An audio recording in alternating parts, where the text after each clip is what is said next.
was thinking about what I should say in narrating this video. It seems strange to narrate a portrait sculpture video. What do I say about it?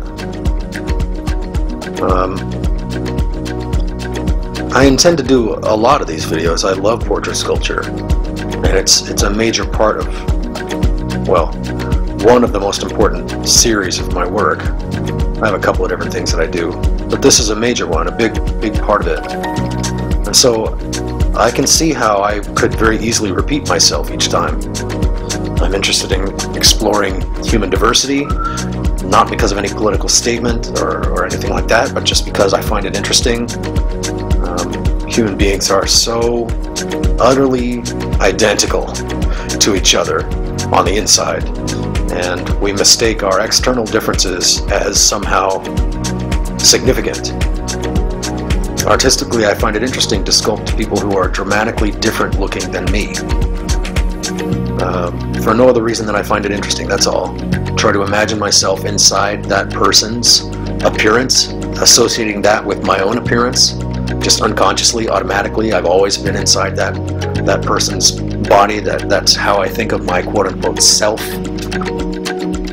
But I could say the same thing with every single sculpture that I do, every single video of a sculpture that I do. That would get pretty tedious, and if anybody watches more than one of my videos, they would say, alright already, we've heard this, how many times you gotta say that? Well, I don't have to say it at all, I don't even need to say it once. But I know that people like to know what the artist is thinking. They like to know what the backstory is. And the sculpture portrait part is pretty straightforward, as I'm trying to capture a likeness with a sense of artistry, not necessarily in that order. But then when it comes time to do a painting of the sculpture, which is also a part of the process for me, then it can be a bit more mysterious. If I never said anything about my motivations or what I was thinking when I was planning it and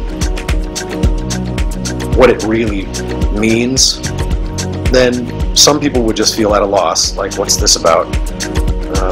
Other people would spend a lot of time pondering it and would undoubtedly reach the wrong conclusion. And I don't know if that's my problem or my business or has anything to do with what I should be concerning myself with. Let people think what they want. You know, there is something very appealing about mystery, obviously. That's a huge I don't know, it's a huge part of entertainment even. People don't, you know, it's the whole concept of spoilers. They want the mystery until the right time for the mystery to be revealed. They want to be taken along the story until at the very end it's all revealed and the big aha moment, and wow, that's, you know, it was quite a ride we went on. Painting and a sculpture is different though, because it's not necessarily an actual story, and it's not a work of art that unfolds over the course of time. A person's perception of a work of art might change over time in their own mind, but it's sort of a frozen moment, or the same microsecond playing over and over and over again. You're kind of in that hovering time/space of whatever's taking place in the sculpture, or it might not even be, oh boy, that's hard to say. It's like a perpetual mood, and it's just about being in the mood, like a repeated line in a song, not lyrics, but simply music, a repeated musical motif, where you're sort of living in the world of that motif for a while. And it's more about the feeling that you get than it is about telling a story.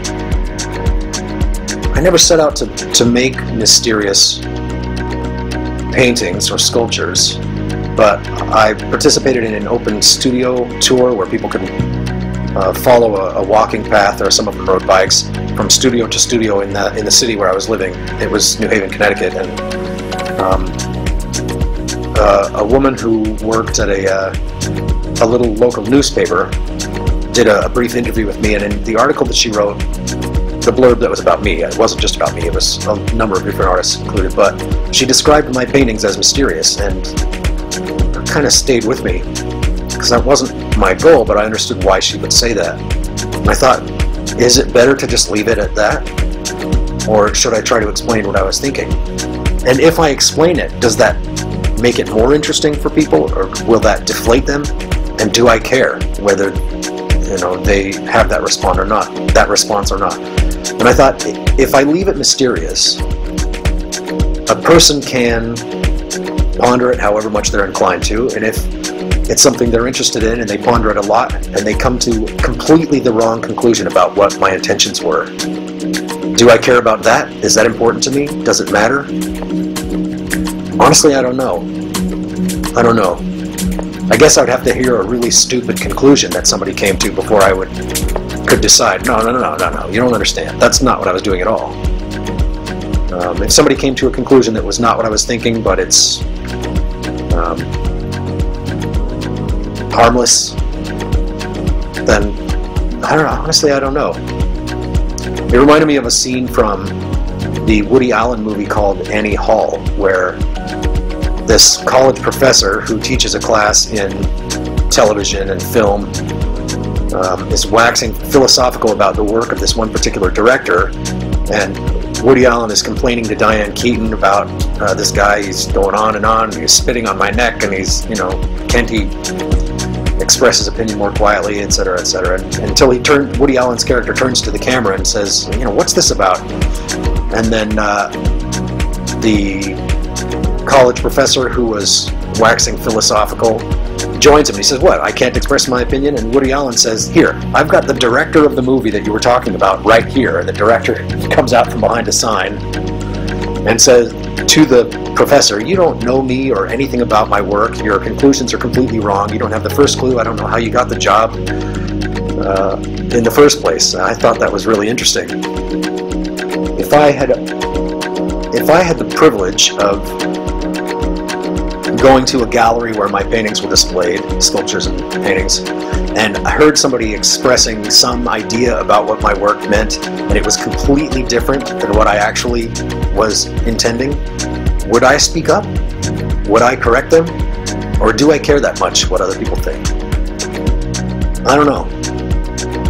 Ultimately, my first goal, the only thing that really interests me, is making something beautiful. And sometimes something beautiful means melancholy.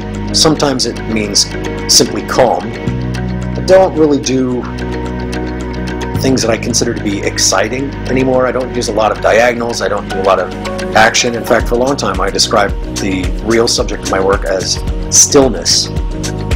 But not all of my paintings are 100% motionless, so I think calm is a better word. Calm.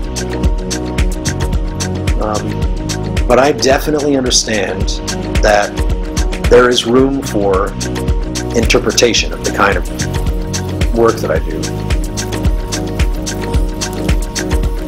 And at this point, I don't really know how I feel about that. I don't know if I should change that or not.